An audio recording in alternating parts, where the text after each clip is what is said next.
এমন একটা সুন্দর আয়োজনের জন্য প্রথমে স্মরণ করতে হয়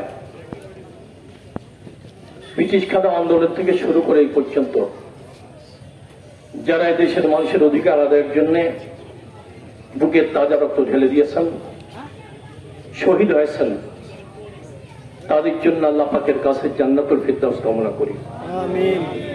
বিশেষ করে অতি সম্প্রতি আবু সাইদ মুগ্ধ সহ হাজার হাজার আমাদের ছেলেরা, আমাদের ভাই বোনেরা যারা দুনিয়ার থেকে চলে গেছেন, তাদের জন্য জান্নাতুল ফিরদাউস কামনা করি।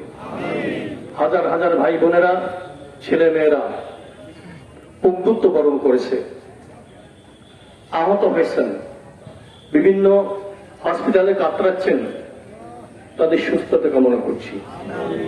সাথে সাথে আপনারা জানেন কুমিল্লা, নোয়াখালী, চট্টগ্রাম, খাগড়াছড়ি, ফেনী সহ অনেক জেলায় বন্যায় প্লাবিত হয়েছে, লক্ষ লক্ষ মানুষ পানিবন্দী হয়েছে।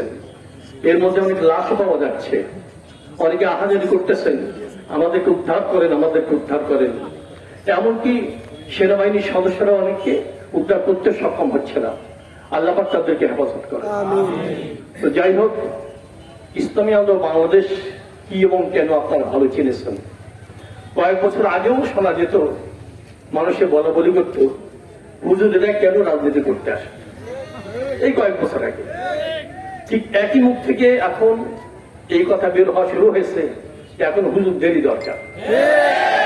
বারবার তারা ধোঁকা খেয়েছে, তারা হয়রানির শিকার হয়েছে, হাজার হাজার মিথ্যা মামলায় পড়েছে, অনেক গুম হয়েছে, খুন হয়েছে।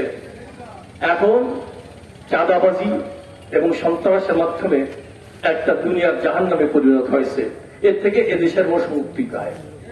এই মুক্তি চাওয়ার কারণেই এখন ইসলামী আন্দোলন বাংলাদেশকে ভালোবাসা শুরু করেছে। আলহামদুলিল্লাহ, এভাবে আমরা এগিয়ে যেতে চাই। আমি অন্তর্বর্তীকালীন সরকারের কাছে কয়েকটা পরামর্শ দিচ্ছি। এদেশে যত সরকার এসেছে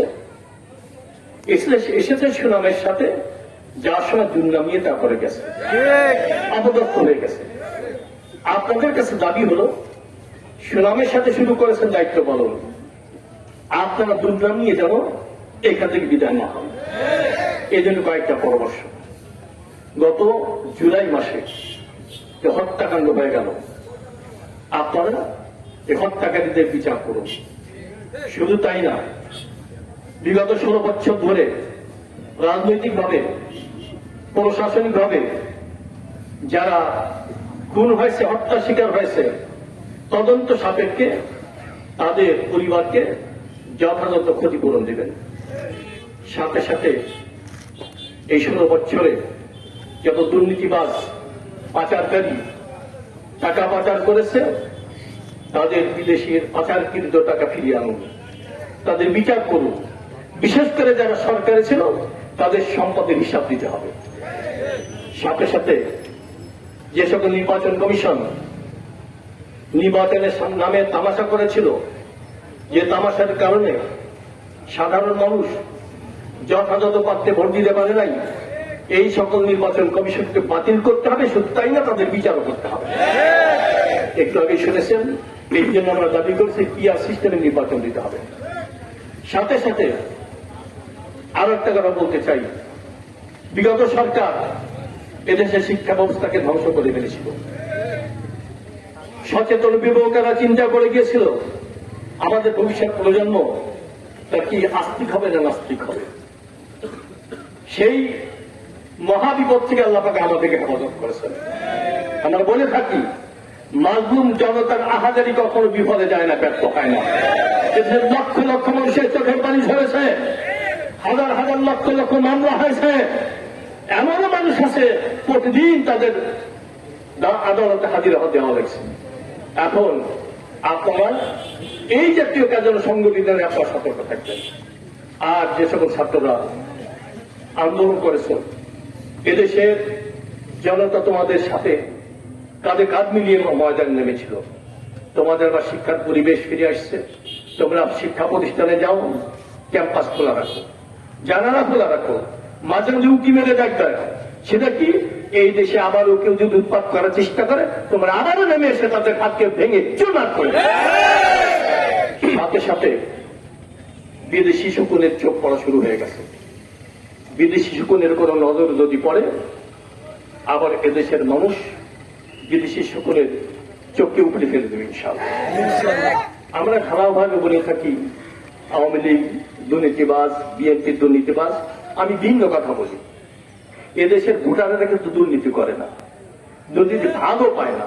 এদের ভোট নিয়ে যারা চেয়ারে থাকে তারাই কিন্তু দুর্নীতি করে। যারা ভোটার এদেরকে ঢালাওভাবে দোষী করা যাবে না, তাদের ভুল আছে, তারা অন্যায় কাজে সমর্থন করেছে। আশা করি এদেশের ভোটারেরা সচেতন হয়ে গেছে, আমাদের হাত দিয়ে আমরা ভোট দিয়ে কোন দুর্নীতির প্রস্তাবে যেগুলো সহযোগিতা করবো না। এখন যেমন ঘরে ঘরে গ্রামে গঞ্জে পাড়ায় মহল্লায় চায়ের দোকানে শোনা যায় যে এখন দরকার হুজুরদের, এখন দরকার ইসলাম। আমরা আর প্রত্যাশা করতে পারি না। আমরাও চাই এদেশে ইসলাম প্রতিষ্ঠিত হোক। আপনারা চান না?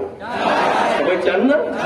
ইসলামিকে কাউকে ধোকা দেয়, দুর্নীতি করে, চুরি করে, ডাকাতি করে, মালামাল তরস করে, কিছুই করে না, বরং এদেশের শান্তি স্বস্তিতে বসবাস করে। এই জন্য চেষ্টা করে, আমরাও চেষ্টা করতে।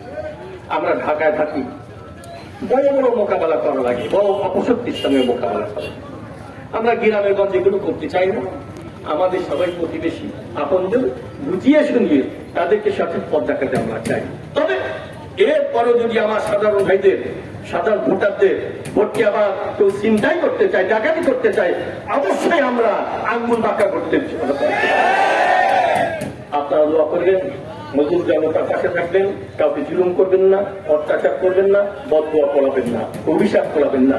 সত্যিতে শান্তিতে সবাইকে নিয়ে চলুন, আর যারা অপরাধ করেছেন তওবা করুন, ফিরে আসুন। আল্লাহ